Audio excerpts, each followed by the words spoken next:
25 minutes. And the goal of this evening is to have a conversation about real estate teams for individuals who have been in the real estate industry or getting into the real estate industry. You may hear about teams or hear folks reference team. They have a team, they're on a team. And so we like to do this session every 90 days or so to really dive into how they work and whether or not they're the right fit for you and what it might look like to explore opportunities with teams in our marketplace and here with Keller Williams Greater Metropolitan. So if you could, anybody who is, just to make sure that I touch on all the things that are important, go ahead and drop into the chat. What are the things that you want to make sure you leave here tonight understanding? So just open up that chat bar and just drop in a couple of things, one or two that you are interested in making sure you walk away with this evening.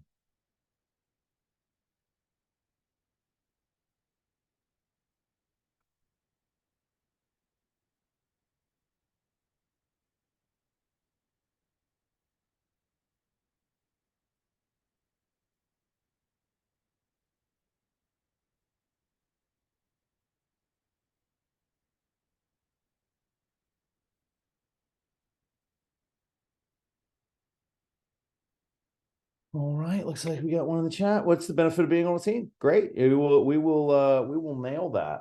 All right, I'm going to go ahead and dive right in.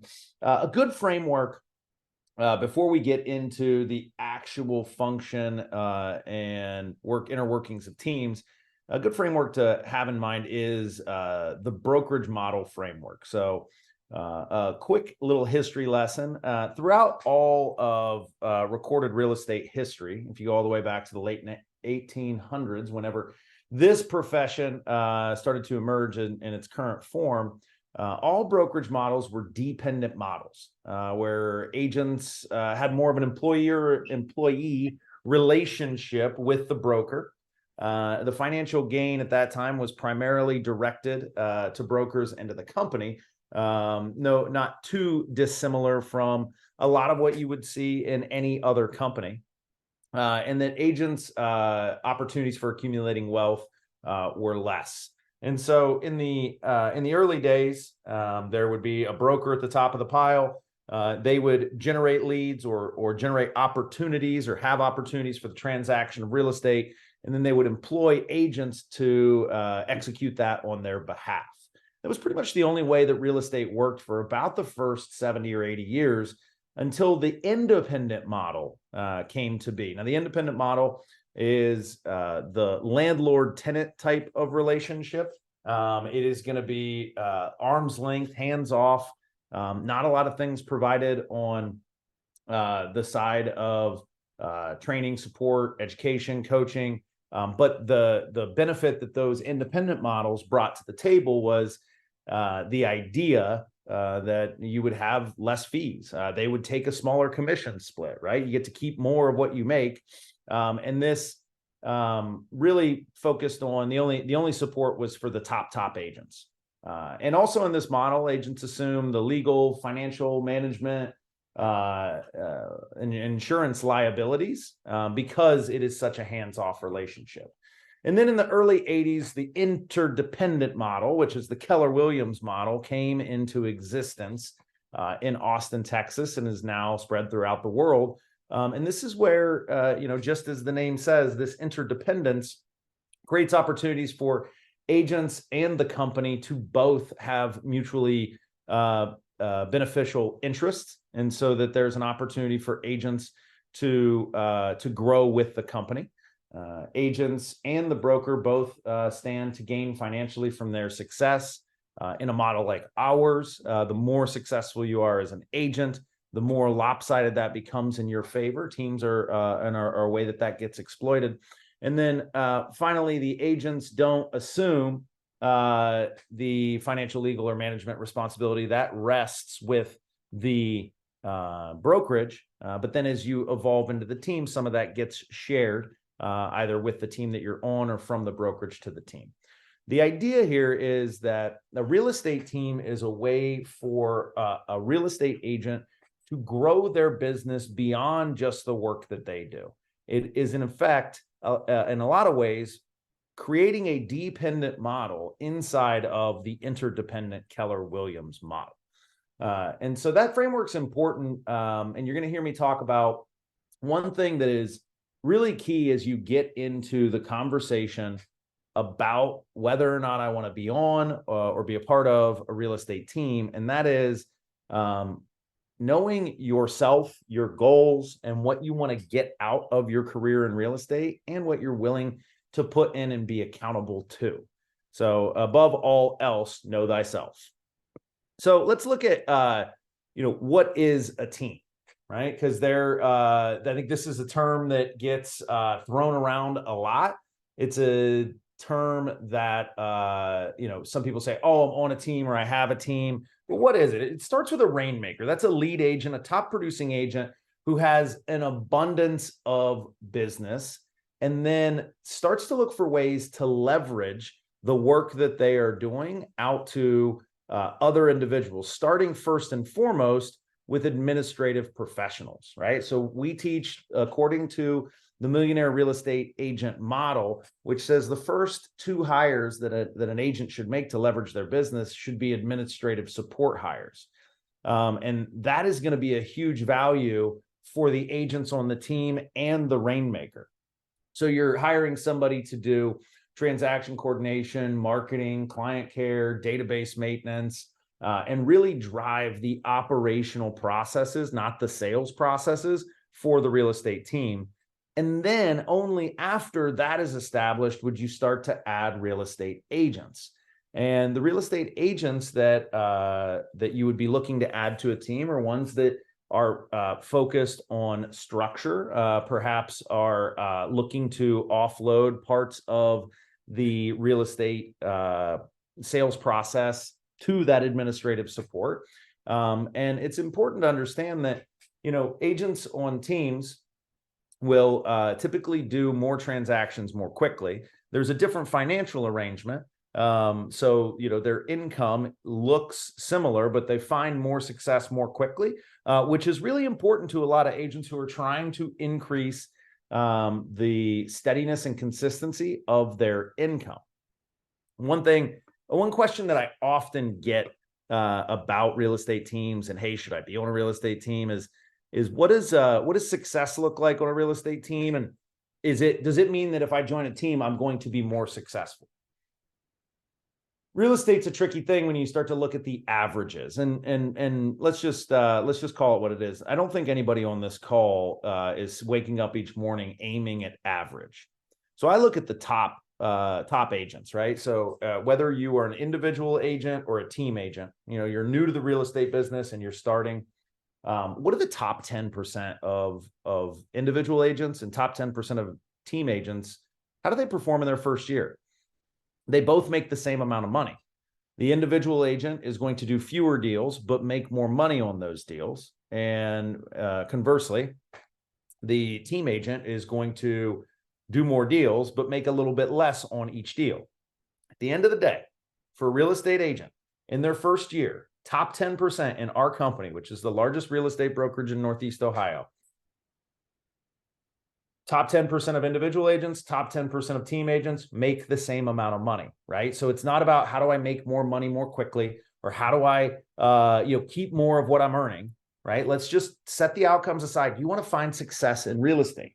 And whether you're finding that as an individual or on a team, it's important to understand that you're going to have to do certain things to perform at the top.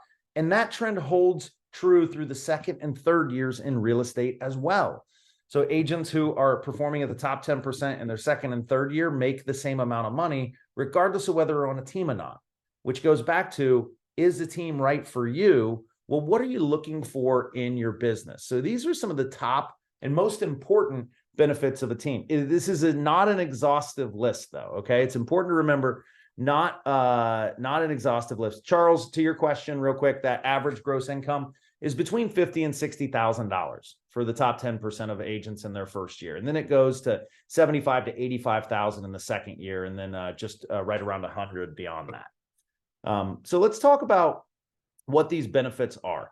First and foremost, accountability, right? When you are plugging into a real estate team, you're plugging in to structure, expectation, accountability, and opportunity. I always joke with people that if you got into real estate because you never wanted to have a boss again, you never wanted to have someone tell you where to be, when to be there, what to do when you got there, a real estate team is probably going to look and feel a lot like a job, right? And make no mistake, whether you're an individual agent or on a team, it's a job and it's a business either way.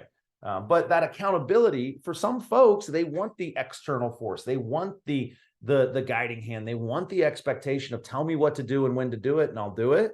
A team is a great way to take advantage of the freedom and flexibility of real estate and also lean into and get accountability.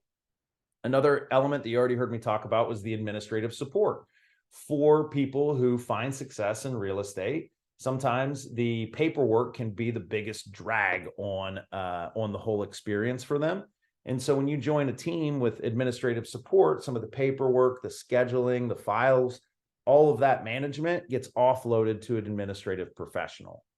Marketing support is another key category that some agents will individually spin their wheels with and not know, hey, what do I do? How do I do it? When do I do it? What should I post? When should I post? And there are teams out there that provide a lot of oomph when it comes to marketing. And then there's the elements of mentorship and community. I always reference community and mentorship in when I got into the real estate industry, I joined a real estate team because for every sport that I played, for every job that I'd ever had, I was a part of a team. And so the idea for me to really fully self-actualize being on my own and being the Lone Ranger was not going to bring out the best of my abilities. So plugging into the community of the team really allowed me to do my best. And then finally, and maybe most importantly, in one of the markets in the current market that we're going into is the opportunity for leads.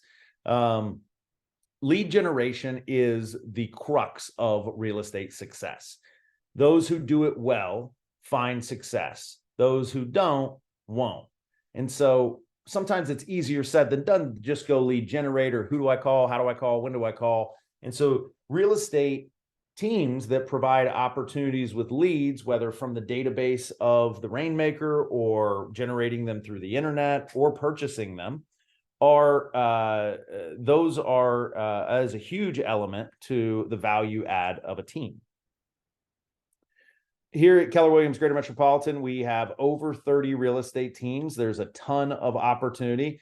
And I will tell you, if there are 35 real estate teams at Keller Williams, they all have about 35 different little ways that they deliver on all the things that exist here. Some of them are more lead heavy. Some of them are more training and accountability heavy. Some of them have an army of administrative support, and some of them have one individual on the team who runs everything.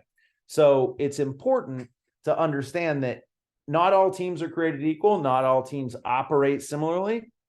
And at the end of the day, your opportunity to be a part of one of the nation's best or one of the state's best, and certainly one of our market's best teams, all of those exist inside of our company. So is a real estate team right for you? Here are the questions that you would want to answer for yourself before exploring it. One, what is the level of accountability you want or that you know you need to be successful? I gave the example earlier. If you are dreading the idea of having a boss again, that might be a good place to pause, check in on like, hey, why am I doing this? What's the gap that I'm trying to fill? Because maybe you're very self-driven or self-accountable, and that external accountability isn't going to bring joy to your life. What's your availability to practice real estate? It is no secret that a lot of individuals get into a career in real estate while they're still carrying a full-time job.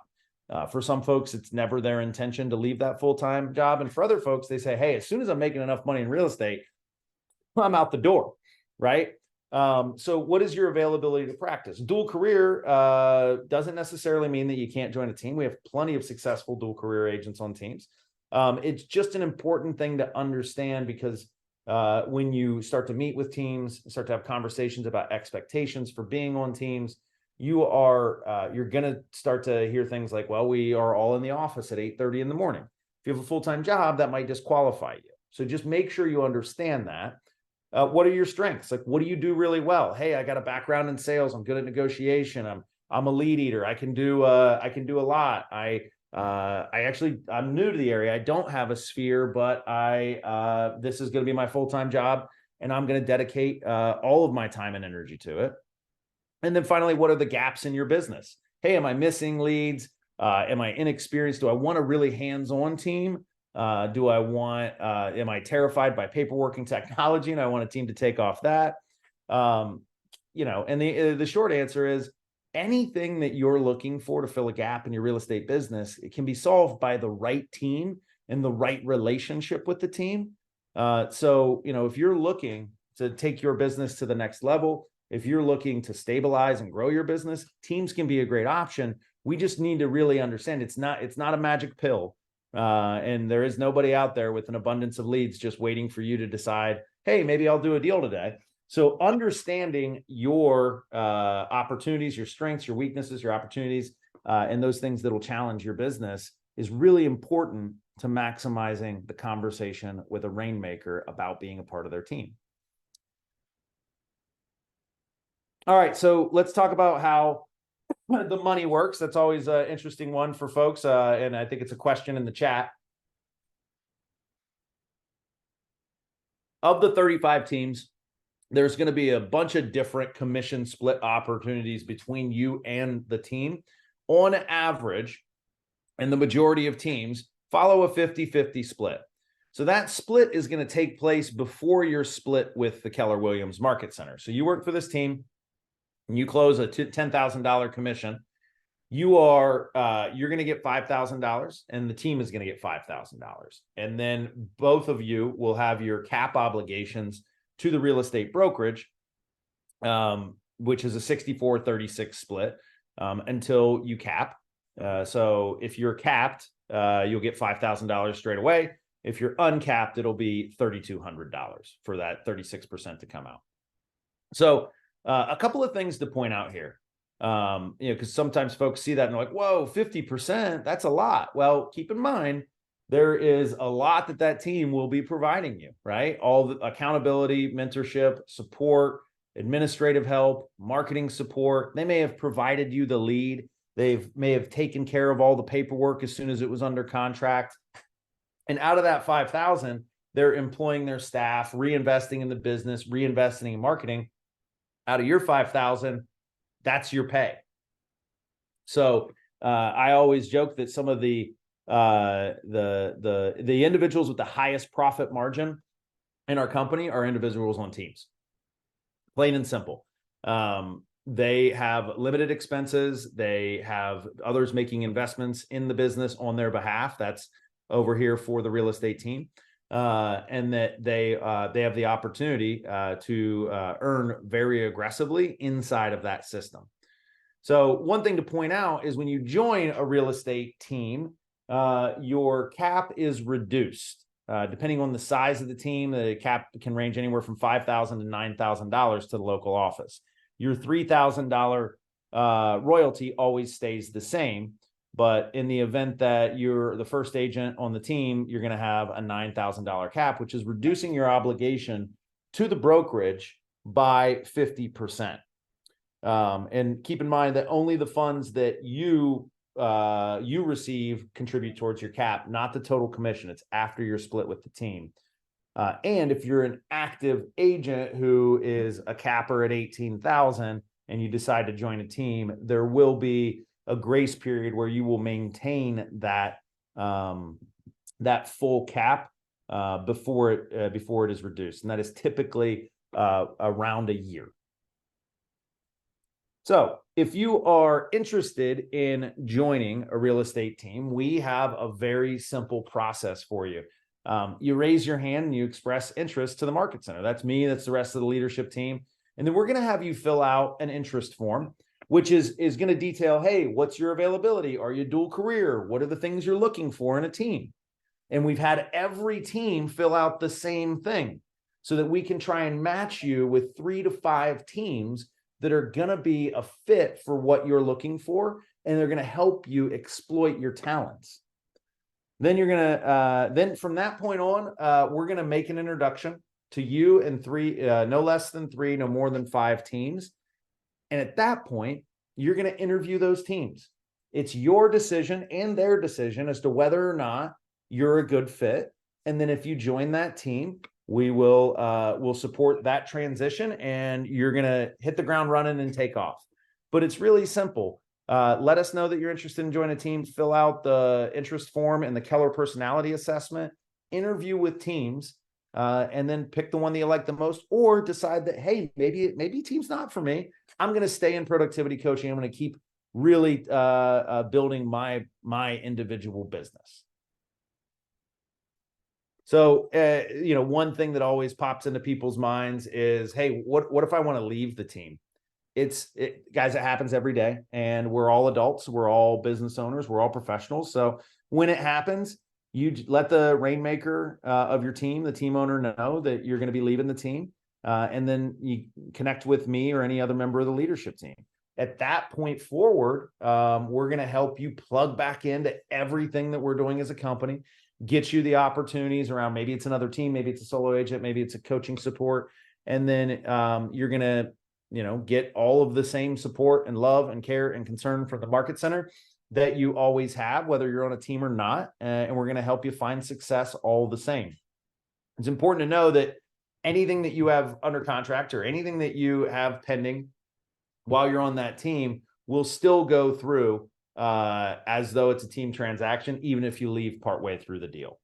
It's also very important that you understand and review the team agreement. So whenever you decide, hey, I want to join this team, they're going to have what is in effect an employment contract for you to say, hey, these are our expectations. This is the way the money works. Here's what we provide. Here's what we don't provide. And here's what happens when a deal goes south. Here's what happens when a relationship goes south. Here's what happens when you leave the team. And so make sure you read that thoroughly, because that is enforceable on the other side. So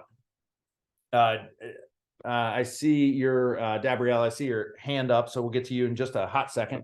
But for anybody that's interested, let me know. I will send follow-up, or I'll have the team send follow-up to our session tonight with a link to that interest form, so that you can fill that out. And then we will follow up with you, get you to take the KPA, and get you introduced to some teams before the end of the year.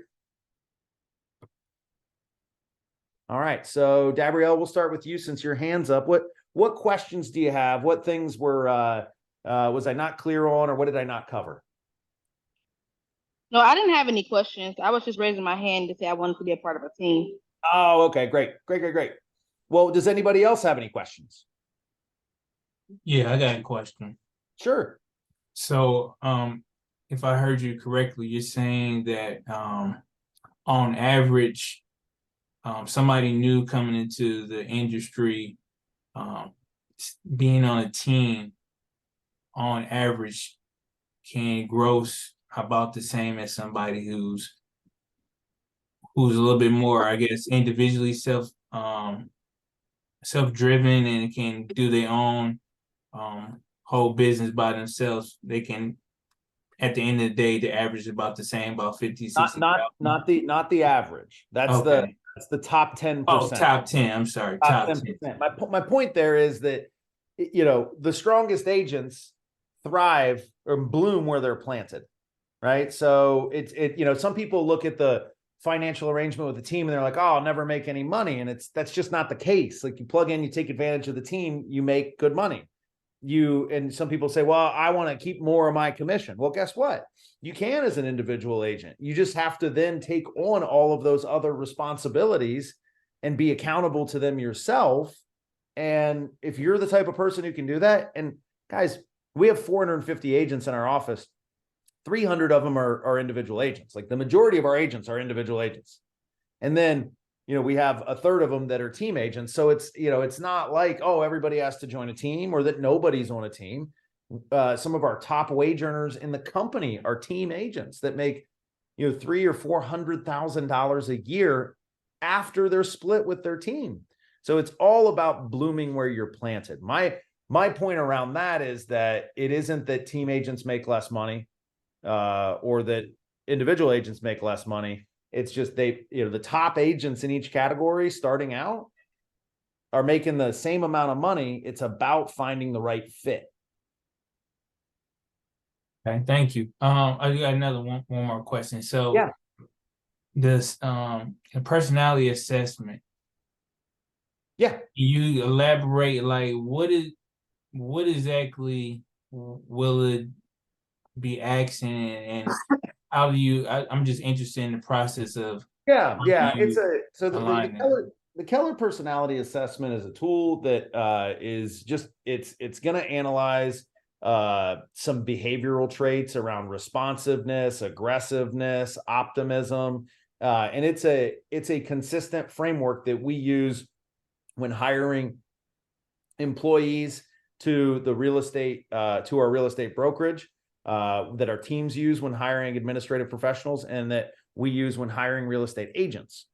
It's just a tool to help the everybody involved kind of work from the same playbook.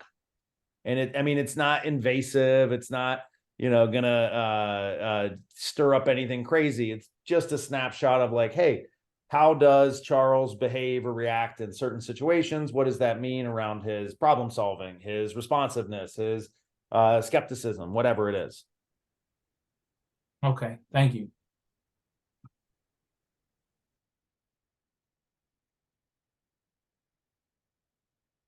Any other questions? Any other points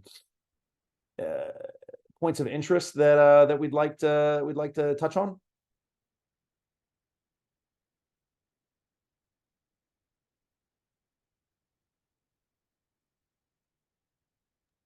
I got another question then. So this you can join. I'm in the process of getting my license. Hopefully I can have it by end of the year. So can this be done coincidentally in terms of the assessment, interviewing at the same time, taking the exam and passing the exam, or does one thing has to come first? Well, let me say this. Your priority is passing the exam, right? Finding the right real estate team and then not being able to pass the exam. Obviously that puts the cart before the horse. And yes, absolutely, we can start the process of getting your intake form and your KPA taken care of, and then start framing you up for meetings with teams. But we would probably have the meetings with teams take place right around the time that you would be testing. Okay. Thank you. Great. Well, thank you all for being here this evening. It's not a super long program tonight, but it's definitely one that we wanted to put out into the universe, so that if you are looking for opportunities on real estate teams, that you know how to go about it. And so we'll be excited to follow up with everybody on next steps. And if you have any questions, all of my contact information is there. So I'll be really excited to help you on your real estate journey, regardless team or no team. Sound good? Thank you, Mike. All right, gang. We will see you soon. Have a wonderful evening.